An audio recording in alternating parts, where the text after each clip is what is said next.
Hello students, welcome back to my channel. My name is Pooja Pandey and in this video we are going to discuss UGC NET paper 1 previous year question. Okay, and in this video we are going to discuss paper 1 aptitude, teaching aptitude topic. Okay, so without any delay let's get started. Okay, so first question है, which of the following set of statements best describe the nature and objectives of teaching? Indicates your answer by selecting from the code. ये बहुत ही अच्छा question है और बहुत बार पूछा गया है. इसके सारे पॉइंट आपको याद रखने हैं. इससे हमेशा क्वेश्चन रिपीट होते हैं. ठीक है, चलिए देख लेते हैं. Teaching and learning are integrally related. Teaching और लर्निंग एक दूसरे से रिलेटेड होता है, बिल्कुल सही है. There is no difference between teaching and training. Teaching और ट्रेनिंग में कोई डिफरेंस नहीं है, तो ये गलत है. नेक्स्ट है, concern of all teaching is to ensure some kind of transformation in students. ये बिल्कुल सही है. हम टीचिंग का जो पर्पस, जो बेस प्राइमरी पर्पस यही होता है कि किसी भी तरीके से कुछ इन्फॉर्मेशन स्टूडेंट को मिले. ठीक है, सो आपका जो ये सी है, ये ए है, ये करेक्ट है. दो आपका ऑप्शन करेक्ट है. नेक्स्ट है, all good teaching is formal in nature. ये बिल्कुल सही नहीं है. ठीक है, ऐसा कोई ज़रूरी नहीं जो फॉर्मल टीचिंग हो वो ही अच्छी टीचिंग होती है. ओके, इनफॉर्मली भी हमें बहुत सारी चीज़ें सीखने को मिलती हैं. नेक्स्ट है, a teacher is a senior person. ये तो बिल्कुल ही गलत है. ठीक है, टीचर तो कोई भी हो सकता है. नेक्स्ट है, teaching is a social act whereas learning is a personal act. तो ये भी बिल्कुल सही है. ठीक है, सो ACF देखिए कौन सा ऑप्शन है. So option 3 is the correct answer. Next देखते हैं, which of the following learner characteristics is highly related to effectiveness of teaching. So इनमें से कौन सा जो लर्नर कैरेक्टरिस्टिक बताना है जो कि टीचिंग इफ़ेक्टिवनेस से रिलेटेड करता हो. ठीक है, टीचिंग कितनी ज़्यादा इफ़ेक्टिव होगी, सो ऐसा लर्नर का कैरेक्टरिस्टिक होना चाहिए जिससे अच्छी से अच्छी टीचिंग या जो भी टीचिंग हो वो अच्छे से वो स्टूडेंट ले सके. ठीक है, सो पहला है prior experience of the learner. So पुराने जो एक्सपीरियंस हो लर्नर की वो होनी चाहिए. एक तो ये कैरेक्टरिस्टिक है. नेक्स्ट है, educational status of the parents of the learner. Learner का जो स्टूडेंट है उसके पेरेंट्स के एजुकेशनल स्टेटस, तो ये बिल्कुल गलत है. ठीक है, स्टूडेंट के पेरेंट्स से एजुकेशनल स्टेटस से कोई लेना देना नहीं होता है. हाँ, ये होता है कि पेरेंट्स अगर एजुकेटेड होते हैं तो वो बच्चे पे काफ़ी ध्यान दे सकते हैं, बट ऐसा नहीं है कि अगर इस पेरेंट्स पढ़े लिखे ना हो तो बच्चा भी नहीं पढ़ सकता. नेक्स्ट है, पीर ग्रुप ऑफ द लर्नर. जो लर्नर है उसके जो पीर ग्रुप है, मतलब उसके जो स्टूडेंट का जो पूरा ग्रुप है वो उस पर भी डिपेंड करता है. नेक्स्ट है, family size from which the learner come. So family size से कोई लेना देना नहीं है लर्निंग का, तो आपका जो ऑप्शन 1 है वो हो जाएगा करेक्ट आंसर. ओके, नेक्स्ट देखते हैं question 3. In the two sets given below, set 1 indicate method of teaching while set 2 provide the basic requirement for success. Effectiveness. Match the two sets and indicate your answer by choosing from the code.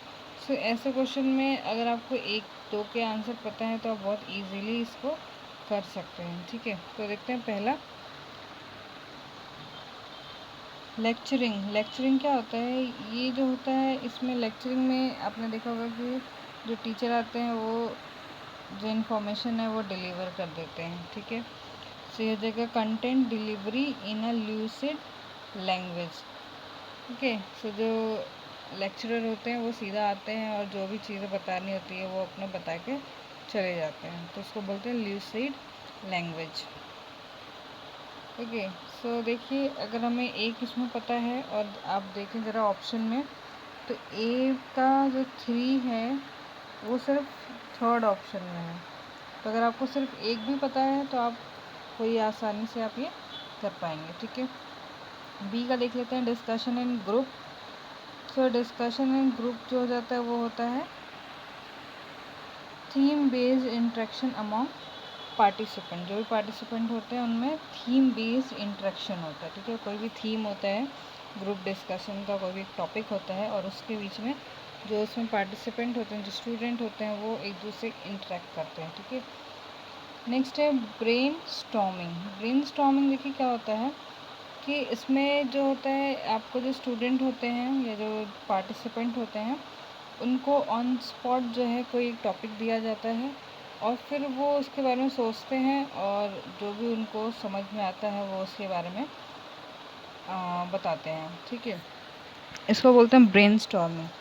सो ऐसा जो brain storming जो करते हैं ना, ये होता है for production of large number of ideas on the spot. जो होता है वो फटाफट आप कितनी अच्छे से सोच के और चीज़ों को बता सकते हैं ऑन द स्पॉट, ठीक है। तो उसको बोलते हैं ब्रेन स्टॉर्मिंग। ऐसे अपने कॉलेज या स्कूल वगैरह में भी देखे होंगे कि कुछ कंपटीशन वगैरह होते हैं, उसमें पहले से टॉपिक बताया नहीं जाता है। सो उस टाइम ही जो स्टूडेंट को टॉपिक पता चलता है और फिर उनको जो भी पता है वो बोलते हैं, तो उसको ब्रेन स्टॉर्मिंग बोलते हैं। लास्ट है programme instruction procedure. Okay, so ये है फर्स्ट हो जाएगा इसका small step presentation with feedback provided. Next question देखते हैं, question number 4। From the list of evaluation procedure given below identify those which will be called formative evaluation. Indicate your answer by choosing from the code. So इसमें आपको formative evaluation के बारे में पूछा है। जो भी इवेल्युएशन सिस्टम है, चाहे वो फॉर्मेटिव हो, समेटिव हो, ठीक है, या नॉर्म्स के हों, ये बहुत ज़्यादा इम्पॉर्टेंट है और आप ज़रूर इनको पढ़िएगा। और बहुत ज़्यादा सिंपल है, बहुत ही इजीली समझ में आ जाते हैं। ओके, फॉर्मेटिव के बारे में आपको थोड़ा सा बता दूँ। फॉर्मेटिव जो होता है वो ड्यूरिंग लर्निंग होता है। जब भी मतलब टीचर आपको पढ़ा रहा है उस टाइम जो आपको वो क्वेश्चन करता है, ठीक है, आपने सही जवाब दिया तो उसने आपको कुछ रिमार्क दिया है, गुड, वेरी गुड, या अगर आपने गलत दिया तो वो आपको करेक्ट करता है। तो इसको बोलते हैं फॉर्मेटिव, यानी कि वो ड्यूरिंग लर्निंग, ठीक है, ड्यूरिंग स्टडी के बीच में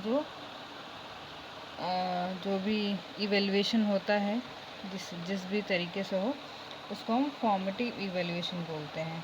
और वही जब वो कोर्स कंप्लीट हो गया या आपका चैप्टर कंप्लीट हो गया या एक यूनिट टेस्ट वगैरह होता है या फाइनल एग्ज़ाम होता है या फिर मंथली एग्ज़ाम होता है, तो ये सारी चीज़ें सबमिटिव होता है। जब ख़त्म होने के बाद जब हम उसको इवेल्युएट करते हैं स्टूडेंट की लर्निंग को, तो उसको सबमिटिव बोलते हैं। सो फॉर्मेटिव के बारे में देख लेते हैं क्या है। पहला है a teacher award grades to student after having translated the course work, ठीक है, आफ्टर। तो देखिए आफ्टर बोल रहा है मतलब कि कोर्स वर्क ख़त्म होने के बाद जो टीचर ने कोई ग्रेड दिया, तो ये आपका जो है हो जाएगा। ओके, नेक्स्ट है during the interaction with student in the classroom the teacher provide corrective feedback during instruction. So देखिए ड्यूरिंग बोल रहा है ये, यानी कि जब स्टडी चल रही है उस बीच में टीचर ने कोई करेक्टिव फीडबैक दिया, ठीक है। स्टूडेंट से कोई क्वेश्चन पूछा है, स्टूडेंट ने गलत जवाब दिया तो उसको करेक्ट किया, उसका फीडबैक दिया टीचर ने। सो ये आपका हो जाएगा फॉर्मेटिव, यानी कि ऑप्शन बी। नेक्स्ट है the teacher give marks to student on a unit test. वही मैंने बताया था, कोई यूनिट टेस्ट वगैरह में जो होता है वो समेटिव होता है। नेक्स्ट देखते हैं the teacher clarify the doubts of student in the class itself, यानी क्लास यानी ड्यूरिंग द डी वाला करेक्ट है। जब टीचर पढ़ा रहा है उसने तभी उसके डाउट को क्लियर किया स्टूडेंट के। The overall performance of a student is reported to parents. अब देखिए ओवरऑल परफॉर्मेंस की बात हो रही है, 3 मंथ्स का हो गया, उसके बाद पेरेंट्स को रिपोर्ट दी जा रही है, इवेल्युएट किया जा रहा है। तो ये भी समेटिव होगा। The learner motivation is raised bye teacher through a question answer session. ठीक है, क्वेश्चन आंसर सेशन के ड्यूरिंग मतलब कि क्लास में ही टीचर जो है वो क्वेश्चन पूछते हैं, जिससे कि लर्नर जो मोटिवेट होते हैं, जब वो आंसर देने लगते हैं तो स्टूडेंट कैसा होता है, वो मोटिवेटेड हो जाते हैं, उन्हें अच्छा लगता है आंसर देख के। So option 4 is the correct. Okay, last question देखते हैं वीडियो का। assertion and reason। assertion है all teaching should aim at ensuring learning। सारी जो टीचिंग होती है उसका एम होता है कि कुछ लर्निंग हो, तो ये तो बिल्कुल सही है। टीचिंग इसलिए होती है ताकि स्टूडेंट को कुछ सीखने को मिले। All learning result from teaching. इसका रीज़न बोल रहे हैं कि जो सारी लर्निंग होती है वो होती है फ्रॉम टीचिंग, टीचिंग से होती है। तो ऐसा नहीं है, सिर्फ टीचिंग से ही लर्निंग नहीं आती है, हम बहुत सारी चीज़ें जो हैं वो इधर उधर से भी सीखते हैं। ठीक है, बाकी बाहर के लोगों से सीखते हैं, या ज़रूरी नहीं कि सिर्फ टीचिंग से ही हम चीज़ें सीखते हैं। हम बहुत सारी सी चीज़ें जो अपने पेरेंट्स से सीखते हैं, अपने फ्रेंड्स से सीखते हैं, कहीं आते जाते हैं बाहर तो लोगों से सीखते हैं। सो वो तो टीचिंग नहीं कर रहे होते ना, लेकिन हम सीख लेते हैं उनसे कुछ अच्छी चीज़ें।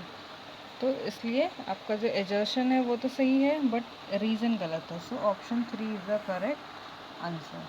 ओके, सो था ये तो था आज का वीडियो। आई होप आपको वीडियो अच्छा लगे एंड आपको कुछ नया सीखने को मिले।